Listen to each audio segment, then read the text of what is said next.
সকলের জন্য সুখবর। আগে আমরা বিকাশ টু বিকাশ, নগদ টু নগদ টাকা পাঠাতাম, কিন্তু এখন কিছুদিন পর থেকে এমন একটি আপডেট আসতে চলেছে যা শুনলে আপনি অবাক হয়ে যাবেন।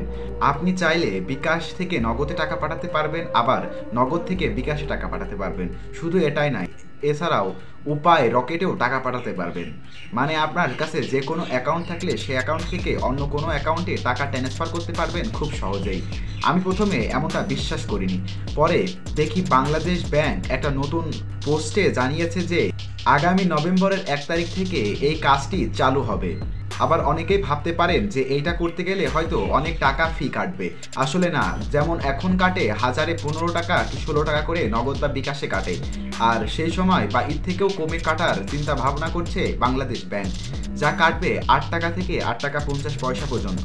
তো আপনার কাছে এই নিয়মটা কেমন লেগেছে অবশ্যই কমেন্ট করে জানিয়ে দিবেন।